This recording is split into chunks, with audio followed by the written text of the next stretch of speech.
Assalamu alaikum and welcome to the Islamic Pulse Talk Show. We are continuing our discussion on the socio-political significance of the holy month of Ramadan.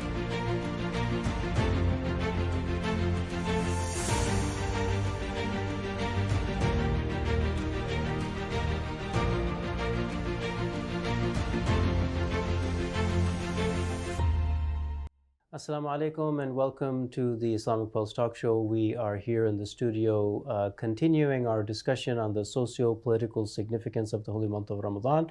Again, we have Sayyid Agha Ali Raza in the studio to continue the discussion. We invite him and start. Sayyid Agha Ali Raza, assalamu alaikum and welcome to the Islamic Pulse Talk Show. Wa alaikum assalam wa rahmatullah. Thank you for having me once again. Jazakallah, thank you for coming in again out of your busy schedule. I know that in the holy month of Ramadan especially, there's a lot of things going on. Just to kind of go right again into the discussion, right, the last time we were talking about how, well, we were trying to answer the question that a lot of the youth have, which is, why are we doing all this stuff in the holy month of Ramadan? And so just as a quick recap, we talked about how there's, material obstacles in a person's life, there's spiritual obstacles in a person's life. The holy month of Ramadan in various ways removes both of these obstacles. When it comes to sins, and what sins do to us is fundamentally they take us away from the Imam of the time, and it is via the Imam of the time that we reach the Almighty Allah, and that connection and that oneness with the Almighty Allah. Sins, how they have a tendency to break that connection, and the obedience to the Almighty Allah is what creates and strengthens that connection. If you want to continue from there, in the name of Allah. Inshallah. Bismillah ar-Rahman ar-Rahim. So as it says in the Holy Quran in Surah Al-Isra, verse 36, in this later section of the verse it says, Inna al-sam'a wal-basara wal-fu'ada kullu ulaika kana anhu mas'ula.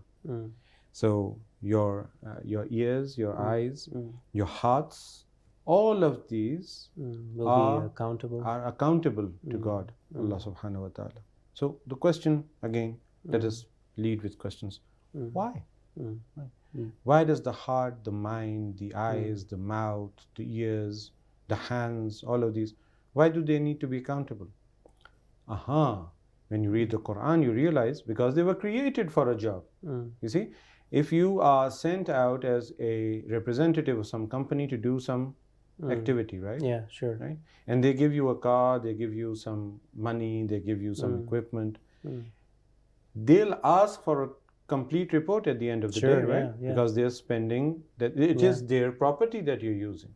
So Allah subhanahu wa ta'ala in Islamic beliefs, everything is His property. The entirety of existence is His property. But since He doesn't require anything, any benefit that comes out of His mission comes out to us. So the output of the entire mission of Tawheed, the entire mission of creation is perfection for the human entity. Yeah, right. For the human entity. Right. And through perfection of the human entity, the entirety of existence, as Islamic philosophy explains, also reaches perfection. So just as we, through the perfect human being, the infallible Imam, we reach perfection through him, the entirety of existence, which lies at a lower level of existence than ourselves, they reach existence, perfection through our existence. So it's like a chain reaction. If we fix ourselves, everything gets fixed. Yeah. So this is not just those Chinese cookies that you open up and say, if you fix yourself, the world will fix itself. No. These are not just empty words. We prove within Islamic philosophy, which is based again on Islamic, the exegesis of the Quran and the explanation of the Ahadith, and also within Islamic texts of mysticism, which is called Irfan, the scholars, they prove that this chain reaction happens. So when the Imam himself, he reaches perfection, which he already has, those who follow the Imam, they reach perfection, and then the entirety of existence follows suit. But obviously there is this matter of free will. It is through the Imam that the most pious people in the world, the Muqarrabun, the closest to the Imam, they reach perfection. and then those following them reach perfection, and then those following them. So it's an entire hierarchy. This idea of a hierarchy, and we keep repeating this word over and over again wherever we speak, is so central to Islam. The idea of discipline is so central to Islam. Organization, discipline. Even Amir al-Mu'mineen, in one of his last, sentences that he, in which he was making his last will and testament to his sons, he talks about discipline, right? He talks about arranging the affairs, organizing affairs, discipline in the affairs. And one of those disciplines, when we talk about social discipline, not just at an individual level, it's about time management, it's about the management of your affairs and your finances, and maybe your spiritual activities. So it's all confined within one entity. That, inshallah, if we get opportunity sometimes else, I would like to also point towards a very potent confusion that we have here as well, right? Because we believe our own entities to be static in nature. There's a hierarchy in our own entities as well, with the aql needs to be on top, and then all the faculties need to fall in line after that. But when it comes to society, it's very clear that society, when we talk about discipline within society, that discipline is in terms of a hierarchy of affairs, of a chain of commands, of stratas and levels of people doing different things. There's a division of labor, but that division of labor needs to fall into a centralized discipline in order for it to become not a horde of wild horses going in different directions, but like trained race horses that are taking a chariot in the right direction, right? Yeah, towards this Tawhidi society. Exactly. So this hierarchy is something that brothers and sisters around the world need to understand, and they need to study within the texts of Islam. So when we say that the entirety of society will change to the extent that you have this influence, how do you change?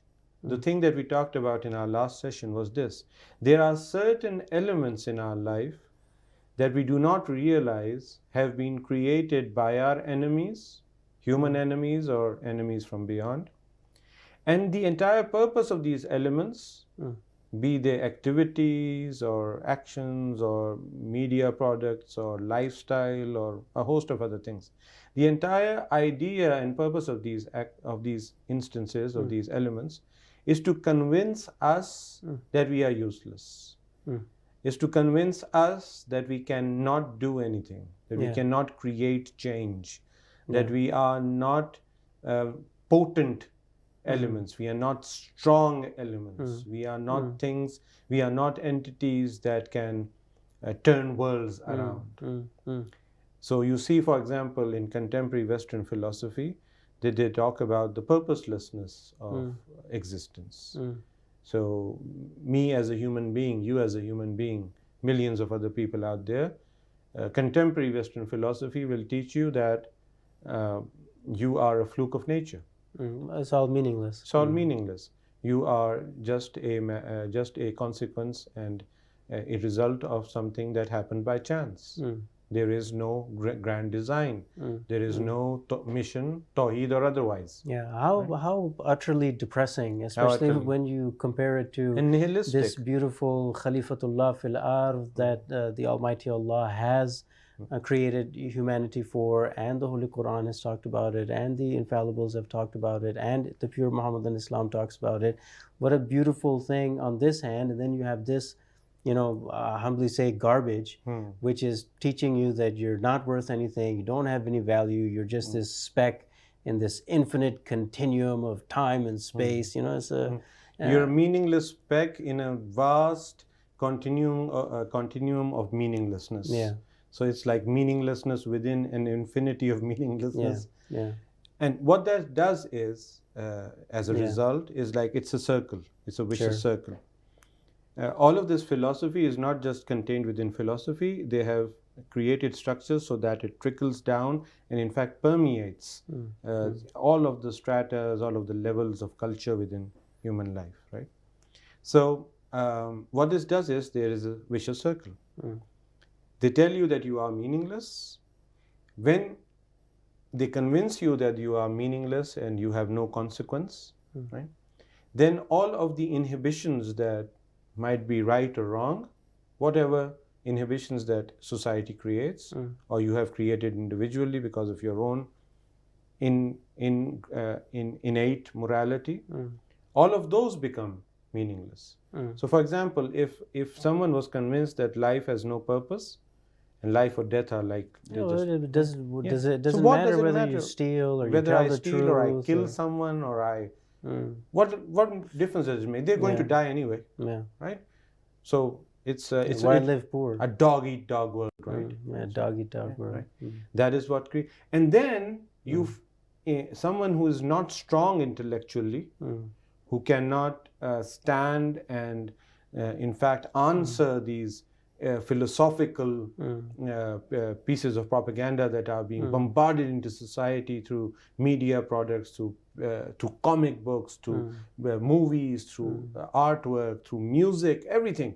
They're constantly bombing you with these ideas, right? And I just want to add a little note here that in the last talk show we did say that when it comes to kids and it comes to youth and teenagers, adolescents, when they come with questions, to not put the foot down and tell them, shut up and, why are you talking this nonsense? Because they are being bombarded by this kind of propaganda, which is they're trying to find comfort in you. And they're trying to find somebody to help them, to fight this propaganda. So one is a humble request to the parents, to at least listen to them. And, we're not expecting these parents to have all the answers, right? Some of these things, they take years of study, but this is where the religious students, the tullab, the seminary students, the religious scholars that are out there, they need to, including ourselves, we need to take this job very seriously, or this duty,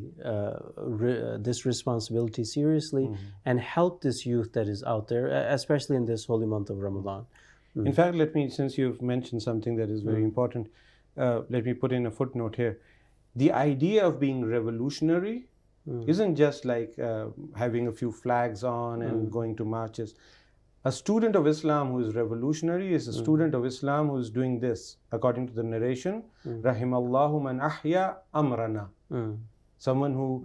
May Allah have mercy on those who enliven and bring to life our affairs, right? Our commands. And as we explained, if you cannot get rid of this crisis of self-confidence within the heart of an individual, and then a community, and then a nation, like Imam Khomeini did, when he addressed the Iranian nation, he said, "Mi tawanid." You can. You can. Right? And you will. And you will. And they've been they doing did. it. And they did. And they're teaching others to do it as well. And they're becoming a... It's interesting, Imam Khamenei says this. He said in one of his recent speeches that one of the fundamental things that imperialist and colonial powers do is that they come and, they take your history away, they take your identity away, they take your culture away, and that they continuously tell you that you aren't able to do anything. Exactly. Yeah. Exactly. So one of the things that our brothers and sisters, the people of the cloth, they need to understand all over the world is that being revolutionary isn't just about like having Quds Day and all of that is important, right? And it's necessary. But at a more fundamental level, you need to create these bridges to the parents, to the youth, be able to answer their questions, be able to neutralize the propaganda that they are immersed in throughout the week, throughout the month, throughout the year, because they're coming to you within these short periods of time. Your vaccination, ideological vaccination, these cool breezes, should be so strong, should be so potent, should be so effective that it neutralizes all of that, right? Well, if you can't do this, then what is the purpose of you being there? Right? What is the purpose of you being there? Right? So this is the true meaning. This socio-political. This is one of those, but this is from the point of view of the ulama themselves, the religious students themselves, right? Sometimes we just, our entire audience are the normal people, right? But sometimes we forget ourselves. Sure. So.